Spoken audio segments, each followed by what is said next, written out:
Here today I'm going to be showing you how to hackle difficult dry flies, mainly dry flies that have a large wing on them made of deer hair, calf tail, or foam. Because what happens is you build up this conical shaped head. When you wrap your feather onto this, it likes to slip and work its way forward on you, and it can even fall off the front of the hook right at the end, or just leave big gaps or big spaces in the head of your fly. So I'm going to show you a little trick that will help avoid that. So I'm just going to tie in my hackle feather right here at the back. I'm going to orient it so that that first wrap goes where I want it to.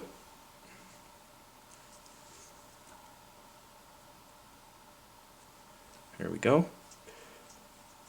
Then I'm going to trim out the stem. Now usually at this point you're going to wrap your thread and hang it right by the eye of the hook and just leave it there and hackle the fly. With this technique we're going to do things a little different. We're going to take our thread and we're going to let it hang right by the wing, right where we tied in that hackle. Then the next thing we're going to do is we're going to take our first wrap with the hackle. Just got to separate it from some of that deer hair that got caught.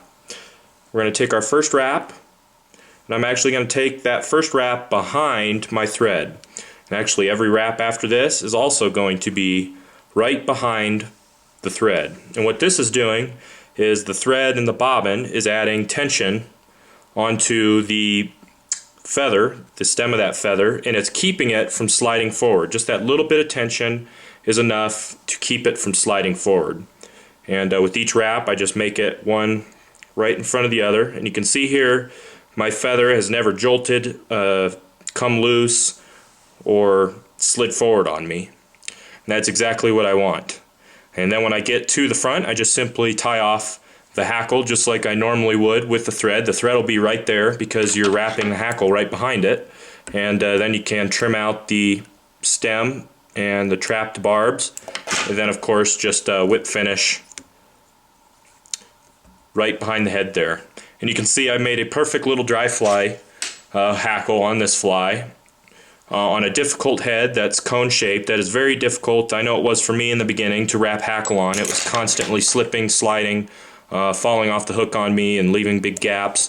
So that's a little trick to make it easier on you, and to make trudes, stoneflies, and even really big hoppers much easier to handle. And you can find materials as well as tools and other recipe information on flies on our website, intheriffle.com.